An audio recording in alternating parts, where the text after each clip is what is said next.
जय श्री राम। तो आज की वीडियो में हम जो है रिवीजन क्लास शुरू कर रहे हैं फिजिक्स के लिए। पेपर पास आ रहे हैं ना, तो बहुत सारे लोग आप कह रहे थे कि रिवीजन क्लास की वीडियो बनाएं। ओके, शुरू करते हैं आज की वीडियो से। तो पहला चैप्टर हमारा विद्युत आवेश तथा क्षेत्र।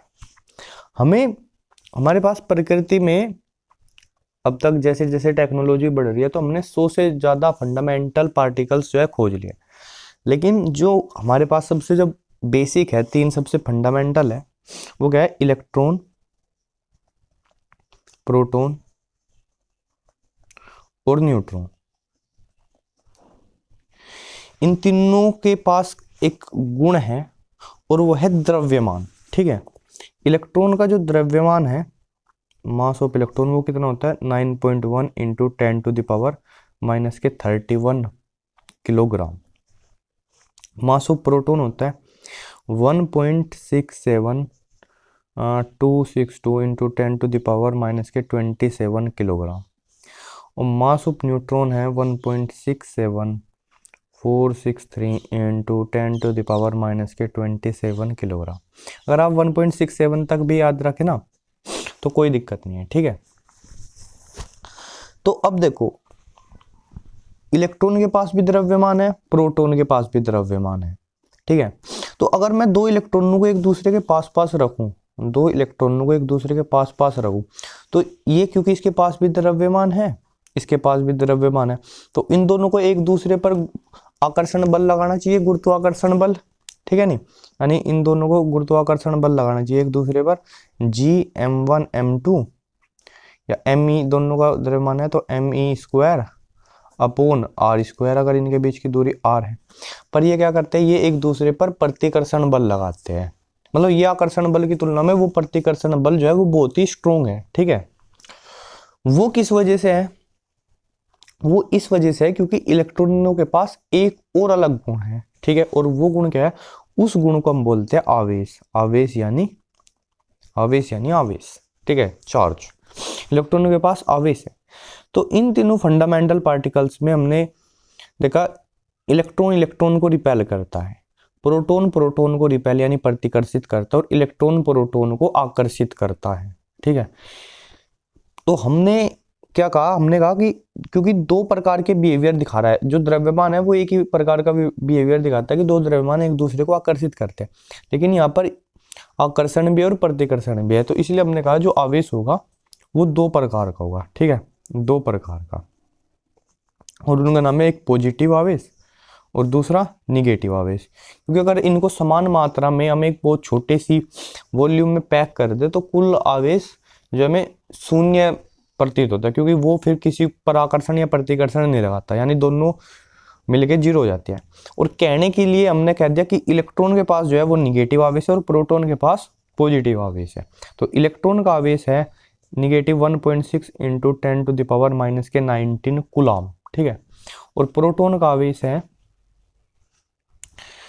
प्लस का 1.6 इंटू 10⁻⁻19 कूलम। ठीक है, तो अब बात करते हैं हम आवेश के गुण की, कि आवेश जो है वो क्या होता है, कैसे होता है। तो पहली चीज है कि आवेश सदैव द्रव्य पदार्थ पर ही हो सकता है, द्रव्य पदार्थ पर उपस्थित होता है। द्रव्य पदार्थ क्या होते हैं? द्रव्य पदार्थ जिसके पास द्रव्यमान हो। ठीक है, दूसरी बात, प्रकृति में जो आवेश है वो संरक्षित है। ठीक है, आवेश संरक्षित है, यानी जो आवेश है वो ना तो बनाया जा सकता है और ना ही नष्ट किया जा सकता है। ठीक है, आवेश ना बनाया जा सकता है ना नष्ट किया जा सकता है। जैसे मान लिया कोई भी एक ये डिब्बा है, ठीक है, और इसके अंदर जो है एक ये इधर एक -2 कूलम का आवेश है, एक कुछ भी चीज हो सकती है इसमें, और दूसरे पे +1 कूलम का आवेश है। ठीक है, तो अगर इसका बाहर से किसी चीज से कोई कांटेक्ट नहीं है, मैंने इस डिब्बे को पकड़ा, ऐसे हिला दिया, और बाद में देखा कि भाई इस वाले पे जो है कितना आवेश हो गया, माइनस के 1/2 गुलाम हो गया और दूसरे वाले पे भी माइनस के 1/2 गुलाम आवेश हो गया। तो अब देखो अब मिल गया टोटल आवेश कितना है, माइनस का 1 गुलाम है ना, और यहाँ भी देखो -2 + 1 कितना है, माइनस का 1 गुलाम आवेश है। यानी आवेश पहले जितना था बाद में भी उतना ही रहेगा, ना बढ़ेगा ना।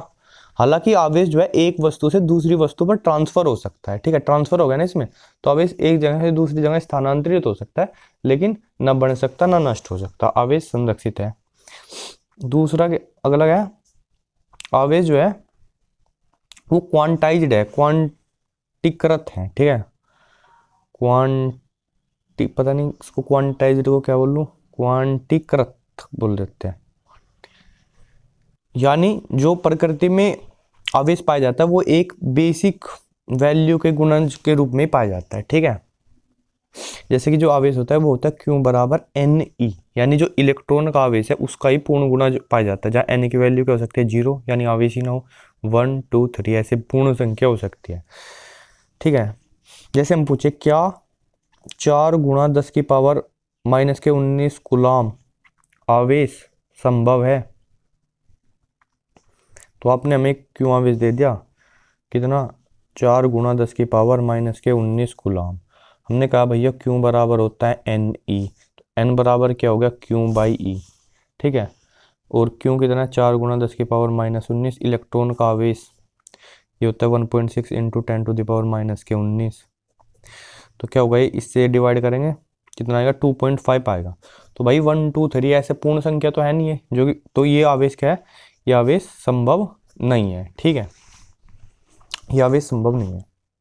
आवेश का मात्रक अब हम कुलाम लिख ही रहे हैं, तो आवेश का मात्रक कुलाम है। इसको मूल मात्रक को में लिखना हो तो भैया फॉर्मूला Q बराबर IT, यदि क्योंकि ये मूल मात्रक नहीं है, मूल मात्रक होता है एम्पियर और समय सेकंड, तो एक कुलाम का मतलब होता है 1 एम्पियर गुणा 1 सेकंड, यानी अगर कहीं 1 एम्पियर की धारा 1 सेकंड तक प्रवाहित तो हम कहेंगे कि 1 कुलाम आवेश जो है एक जगह से दूसरी जगह चला गया, स्थानांतरित हो चुका है, ठीक है। तो इसकी विमा क्या हो जाएगी, विमा हो जाएगी एम्पियर के लिए A लिखते हैं और सेकंड के लिए T, तो आवेश की विमा जो होगी वो क्या होगी AT, मात्रक हो गया कुलाम। एक अन्य मात्रक हो जाएगा, एक होता है एक फैराडे होता है 1 मोल इलेक्ट्रॉनों का आवेश, 1 मोल इलेक्ट्रॉनों का आवेश, ठीक है। 1 मोल में कितने इलेक्ट्रॉन होंगे 6.022 × 10⁻23 अवोगाद्रो संख्या, और इलेक्ट्रॉन का आवेश होता है 1.6 × 10⁻⁻19 कूलाम, यानी ये हो जाएगा 96,500 कूलाम लगभग, ठीक है। दूसरा हम माइक्रो कूलाम यूज कर लेंगे, पीको कूलाम, माइक्रो का मतलब होता है 10⁻⁻6 कूलाम, पीको का मतलब 10⁻⁻12 कूलाम, सॉरी फैराड लिख दिया, ये किस पता ही होगा आपको क्या, पीको फैराड धारिता का मात्रक। तो ये आवेश के अन्य मात्रक हो गए, ये माइक्रो कूलाम पीको, पर ये क्या है तो कूलाम में ही है। अब देखो नेक्स्ट है कूलाम का नियम। कूलाम का नियम क्या है भाई, हमने कहा अगर दो आवेश है, इधर Q1 है और इधर Q2 है, ठीक है, और ये एक दूसरे से r दूरी पर है, हम कह रहे हैं कि एक दूसरे पर बल लगाएंगे, तो कितना बल लगाएंगे, तो कूलाम ने कहा कि ये बल जो लगाएंगे वो लगाएंगे भाई जो है वो Q1 Q2 के प्रोपोर्शनल होगा, और बीच की दूरी r के व्युत्क्रमानुपाती होगा, कांस्टेंट आ जाएगा यहाँ पर 1/4πε0, इतना बल लगाएंगे न्यूटन। बल का मात्रक क्या होता है न्यूटन होता है, ठीक है। बल की विमा भी ध्यान रखियो, बल की विमा कितनी होगी, बल की विमा होती है mLT-2, क्योंकि बल क्या होता है, बल होता है द्रव्यमान गुणा त्वरण, द्रव्यमान की है m और त्वरण की LT-2, ठीक है। तो ये होगा यहाँ पर 1/4πε0, इसका मान होता है 9 × 10⁻9। अगर मात्रक इसका निकालना है तो कैसे निकाल लेंगे, न्यूटन में इधर r दूरी है मीटर स्क्वायर की गुणा होगी, और कुलाम स्क्वायर से भाग होगा, यानी मात्रक हो जाएगा इसका न्यूटन मीटर स्क्वायर बटे कुलाम स्क्वायर। अगर इसकी मुझे विमा लिखनी है तो कैसे लिखूंगा, न्यूटन की mLT-2 मीटर स्क्वायर यानी L स्क्वायर। अब कुलाम की विमा भी निकाल ली थी, ऊपर AT निकाल ली थी ना, AT, तो AT का स्क्वायर हो जाएगा यानी A स्क्वायर T स्क्वायर, तो इसकी विमा हो जाएगी mL की 3 T की -4 A की -2, ये होगी विमा इसकी। दूसरी चीज एप्सिलॉन नोट, एप्सिलॉन नोट बोलते हैं निर्वात की विद्युतशीलता, इसका मान होता है 8.85 गुणा 10 की पावर -12। मात्रा इसका जस्ट उल्टा हो जाएगा, कूलम स्क्वायर बटे न्यूटन मीटर स्क्वायर। ठीक है, क्या है ये? निर्वात की विद्युतशीलता, विद्युतशीलता। वीमा क्या हो जाएगी इसकी? इस वाले की जस्ट उल्टी हो जाएगी। ठीक है, वीमा हो जाएगी m inverse L-3 T4 A²। ये -2 था, यहाँ पर ऊपर गया ना, ये A2 -2 बन गया। ये -4 कैसे हुआ? T प्लस का 2 है, ऊपर -2 गया, -2 -2 -4। ठीक है, अब आगे क्या है कि अगर ये दो आवेश, जो कि फिलहाल मैंने माना हुआ था निर्वात में, इसलिए मैंने निर्वात की विद्युतशीलता एप्सिलॉन नोट लिखा है। मान लिया अगर ये किसी माध्यम में रखे, ठीक है, माध्यम में, तो माध्यम में रखे होंगे तो माध्यम में बल कितना लगेगा? वो लगेगा 1/4 पाई एप्सिलॉन, और एप्सिलॉन है उस माध्यम की विद्युतशीलता। ठीक है, m लिख लेते हैं इसके नीचे भी, और Q1 Q2 बाई R²। ठीक है, ये हो गए। अगर मैं एक काम करूं, जो निर्वात में बल लग रहा है F, और जो ये माध्यम में रखे हुए बल लग रहा है Fm, इसको अगर मैं डिवाइड करूं F/Fm, तो क्या हो जाएगा? बाकी सब चीजें तो कट जाएगी, और ये हो जाएगा एप्सिलॉन m/एप्सिलॉन नोट। देख लो, बाकी सब चीजें कट जाएगी, और इनके अनुपात को हम बोलते हैं एप्सिलॉन r, या k भी लिख देते हैं उसके लिए। ये क्या होगी? ये हो गया, इसको बोलते हैं हम आपेक्षिक विद्युतशीलता। आपेक्षिक विद्युतशीलता होती क्या है? ये है उस माध्यम, जिस माध्यम में आवेश रखे उस माध्यम की विद्युतशीलता बटे निर्वात की विद्युतशीलता। ये हो गया आपेक्षिक विद्युतशीलता, या परावैद्युतांक भी बोलते हैं इसको, या परावैद्युतांक। ठीक है, और जिस माध्यम का जितना परावैद्युतांक होता है उसमें उतना ही गुना बल कम हो जाता है। तो यहाँ से मैं EM की वैल्यू निकाल लूँगा, EM बराबर क्या हो जाएगा? K एप्सिलॉन नोट की मल्टीप्लाई होगी ना, तो K एप्सिलॉन नोट हो जाएगा। तो अब EM की जगह K एप्सिलॉन नोट लिख सकते हैं, यानी जो किसी माध्यम में बल लग रहा है वो हो जाएगा 1/4 pi epsilon note K Q1 Q2 by R²। तो जो एप बल था उससे क्या होगा? वो K गुना कम हो गया। ठीक है, इसका कोई मात्रक नहीं होगा, क्योंकि जो मात्रक इसका होगा वही मात्रक इसका होगा। ठीक है, दोनों कट जाएंगे, तो आपेक्षिक विद्युतशीलता या परावैद्युतांक को कोई मात्रक नहीं होगा, ये क्या होगी? एक प्योर संख्या होगी। अब देखो, एक होता है आवेश वितरण। अब तक ये जो आवेश थे वे दोनों हमने क्या माने थे? बिंदु आवेश थे। एक आवेश वितरण, आवेश वितरण में क्या है?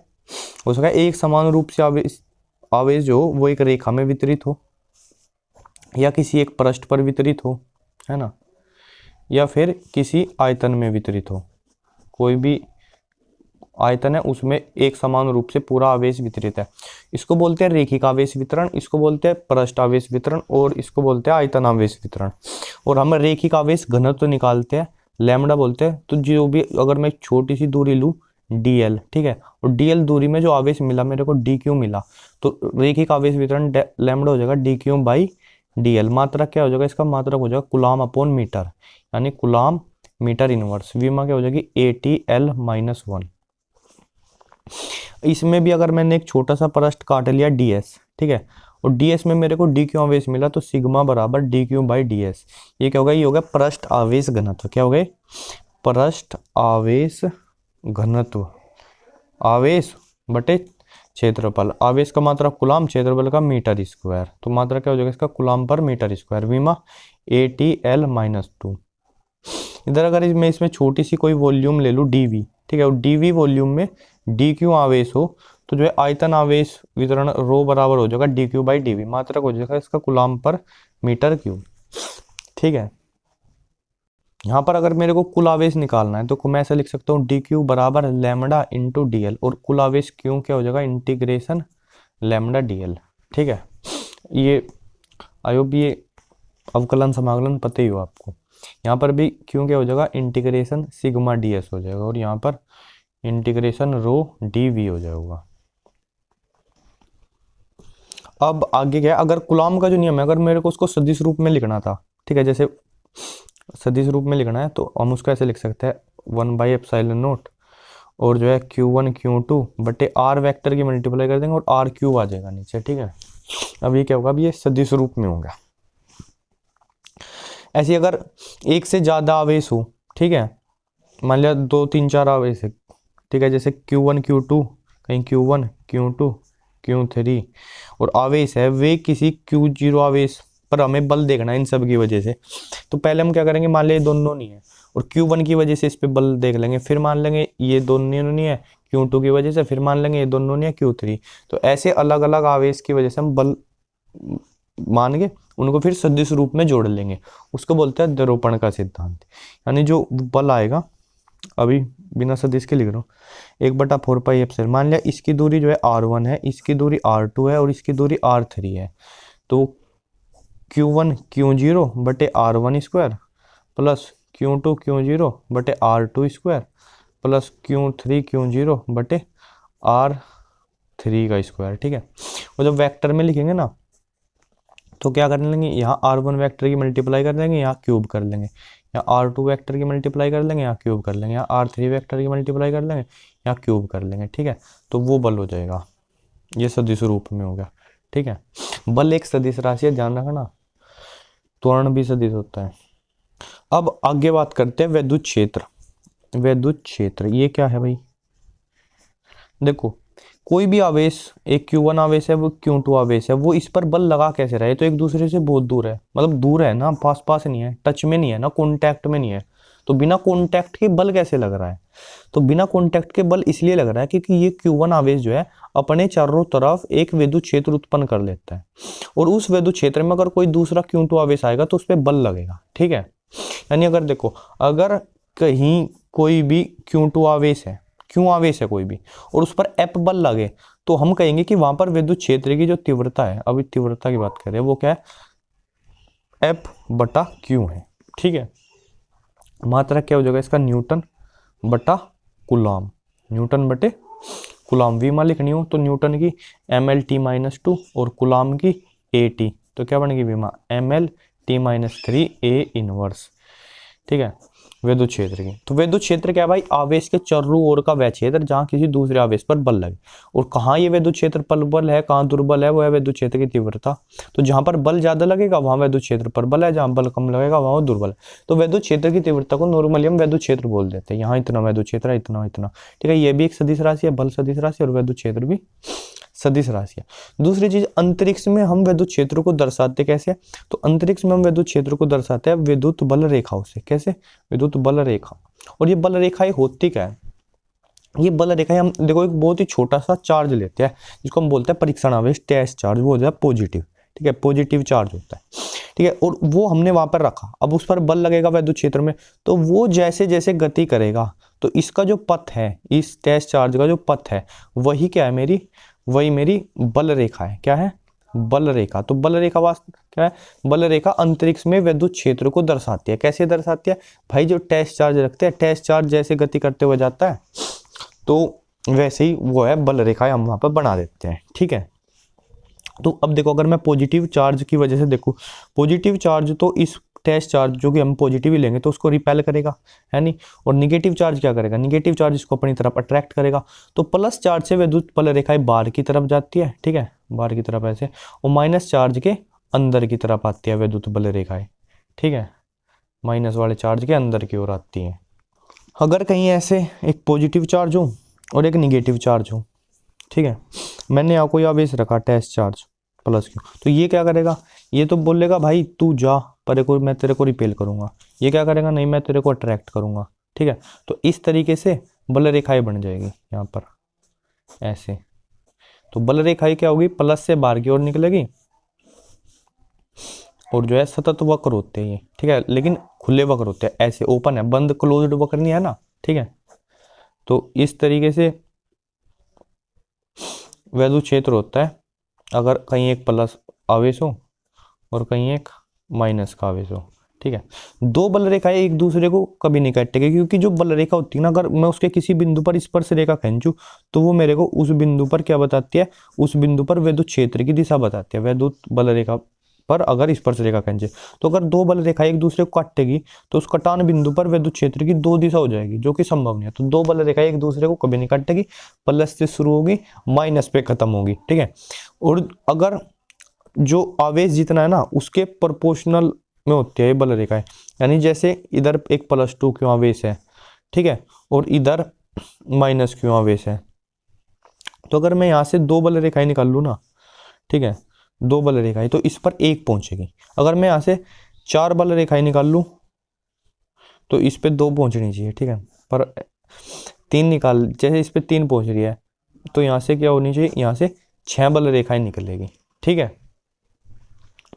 मतलब इससे जितनी बल रेखाएं निकलेगी इस पे पहुंचने वाली बल रेखाएं उसकी क्या होगी, हाफ होगी।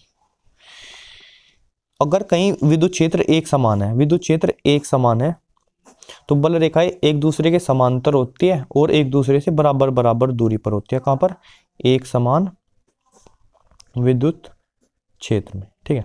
और अगर विद्युत क्षेत्र में अगर हम कहीं निगेटिव आवेश रखें ना, तो क्या होगा, निगेटिव आवेश को तो पॉजिटिव आवेश अट्रैक्ट करता है, तो निगेटिव आवेश पर विद्युत क्षेत्र की विपरीत दिशा में बल लगता है और पॉजिटिव आवेश पर विद्युत क्षेत्र की दिशा में बल लगता है। ये बात भी याद रखनी है आपको, ठीक है।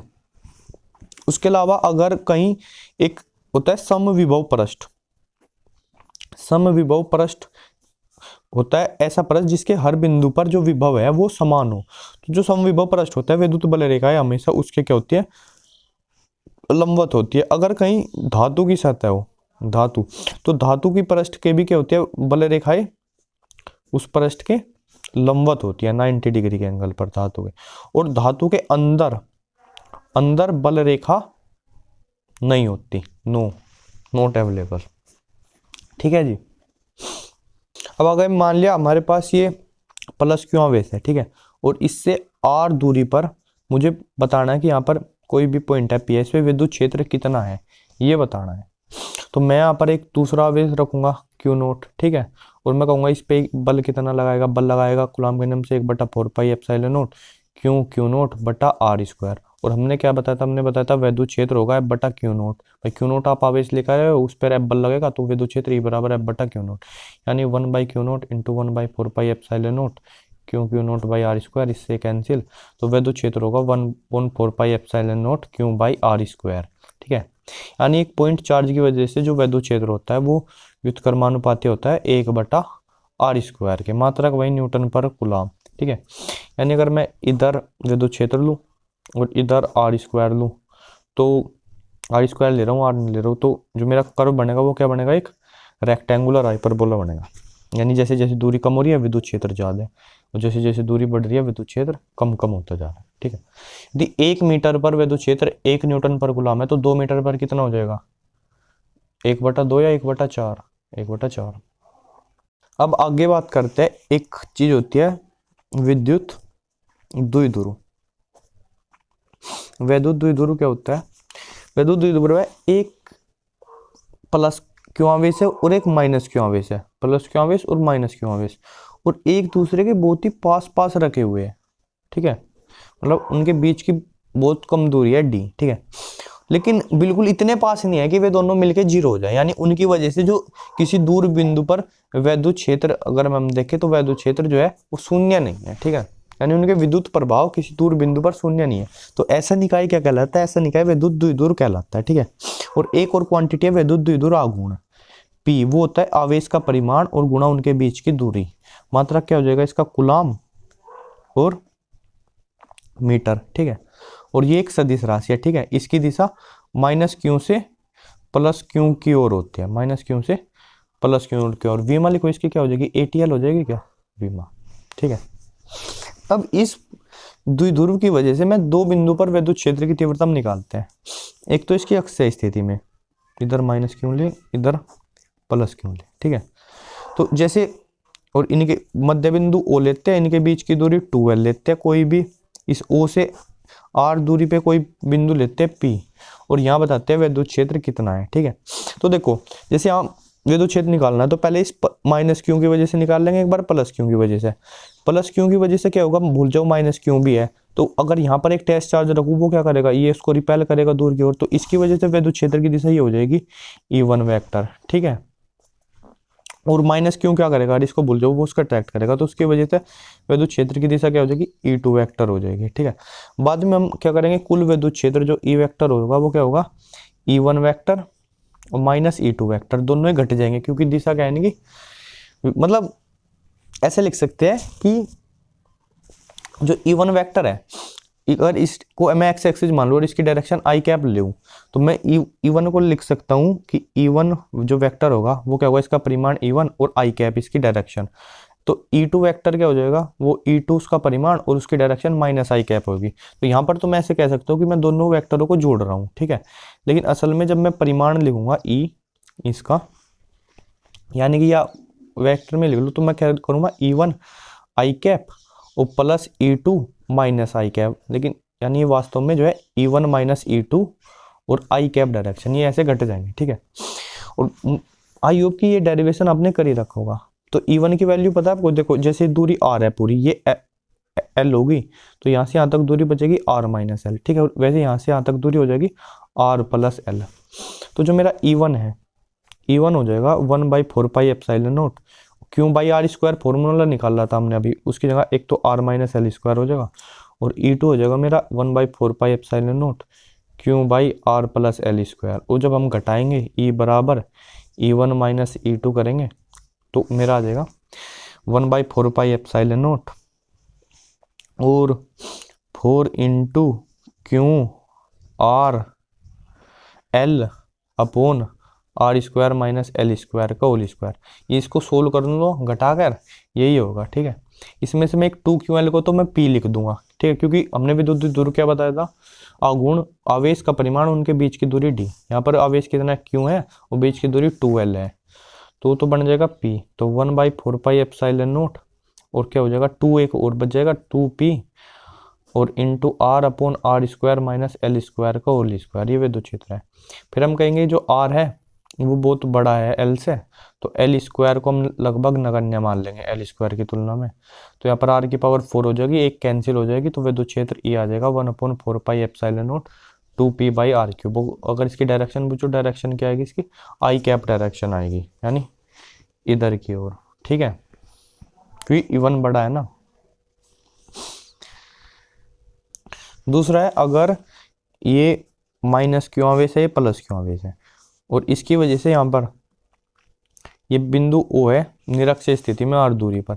इस बिंदु O पर मुझे विद्युत क्षेत्र की तीव्रता निकालनी है, P है, सॉरी ये O ही है, ये भी दूरी L है, ये भी दूरी L है, ठीक है। तो ये पता है ये L है, ये R है, ये 90 डिग्री का एंगल है, तो ये कितने आ जाएगी, √R square plus L square आ जाएगी पाइथागोरस थ्योरम यूज करके। और ये भी कितनी आ जाएगी, √R square plus L square. ये एंगल थीटा है। तो इधर देखो माइनस क्यू को बोल जाओ, अगर कोई चार्ज लगाओ तो प्लस क्यू का क्या करेगा, उसको परे की तरफ प्रतिकर्षित यानी रिपेल करेगा, तो इसकी वजह से विद्युत क्षेत्र E1 इधर हो जाएगा और इस माइनस क्यू की वजह से E2 इधर हो जाएगा, ठीक है, E2 इधर। अब देखो अगर कोई भी वेक्टर हो, ये ए वेक्टर है और मेरे को इसका थीटा के कोण पे कंपोनेंट देखना है, थीटा के कोण पे घटक हो जाता है इसका a cos थीटा, ठीक है। तो यहाँ पर भी इसका E2 का जो थीटा के कोण पे घटक होगा, ये एंगल थीटा है, अगर और देखोगे ये थीटा है, ये 90 माइनस थीटा, तो फिर ये थीटा और ये 90, ये थीटा, ये 90 माइनस थीटा, इधर ये भी 90 माइनस थीटा और ये थीटा हो जाएगा। तो इसका इधर कंपोनेंट हो जाएगा E1 कोस E2 है ना, ये E2 कोस थीटा, ठीक है। और इस वाले में 90 माइनस थीटा में बन जाएगा E2 कोस 90 माइनस थीटा क्या होता है, E2 साइन थीटा हो जाएगा, ठीक है। ऐसे अलग से बना देता हूँ, ऐसे होगा, देखो ये E2 वेक्टर है, E2 विद्युत क्षेत्र है, तो इधर थीटा पे E2 कोस थीटा और इस पे क्योंकि ये 90 माइनस थीटा है तो E2 कोस 90 माइनस थीटा साइन थीटा हो जाता है, E2 साइन थीटा, ठीक है। और ऐसे ये E1 है अगर, तो इधर थीटा एंगल पे ये E1 कोस थीटा और ये 90 माइनस थीटा एंगल पे E1 ऐसे होगा, ऐसे लंबवत बिल्कुल साइन थीटा, ठीक है।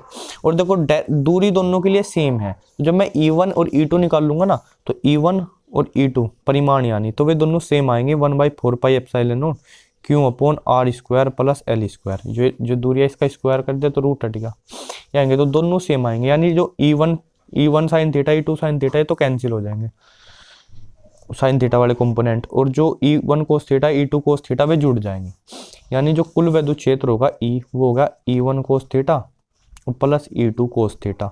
वैल्यू क्या आएगी इनकी, वैल्यू आएगी ये जो लिख रखी है मैंने, यानी कि ई लिख मतलब 1/4πε0 और q upon R square plus L square cos theta मतलब 2 और हो जाएगा ये, और इंटू कोस थीटा। भाई देखो ये दोनों सेम चीज है ना, किसी चीज को सेम चीज को तोड़ेंगे एक और एक तो 2 ही होगा ना वो।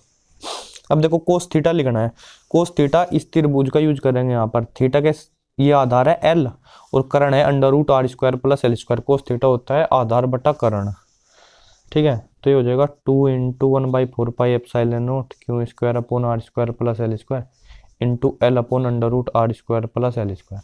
तो देखो 2QL क्या हो जाता है, P हो जाता है, तो विद्युत क्षेत्र आएगा 1/4πε0 P upon R square plus L square. ये पावर यहाँ 1 है और यहाँ हाफ है, रूट का मतलब हाफ होता है, तो पावर हो जाएगी 3/2, ठीक है। ये आ गया फॉर्मूला। फिर हम कहेंगे कि भाई जो है आर तो बहुत बड़ा एल से, तो एल स्क्वायर को नगण्य मान लो, आर स्क्वायर की पावर 3/2, 2 से 2 कटेगा, विद्युत क्षेत्र आएगा 1/4πε0 और P/r³, ठीक है।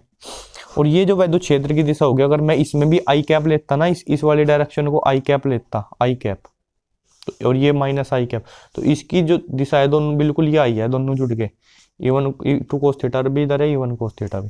तो यानी जो विद्युत क्षेत्र है ये क्या है, जैसे विद्युत द्विध्रुव था -Q प्लस Q, तो ये बिल्कुल क्या है इसके ऐसे समांतर है, ठीक है। और डायरेक्शन इसकी माइनस आई कैप है, बिल्कुल इस दिशा में। यानी कि अगर मैं इधर ये निरक्षा इधर विद्युत क्षेत्र देखूँ तो क्या होगा, जैसे जैसे आर बढ़ेगा विद्युत क्षेत्र तो बहुत कम हो जाएगा, r³ के हिसाब से कम हो रहा है द्विध्रुव के कारण विद्युत क्षेत्र, ठीक है।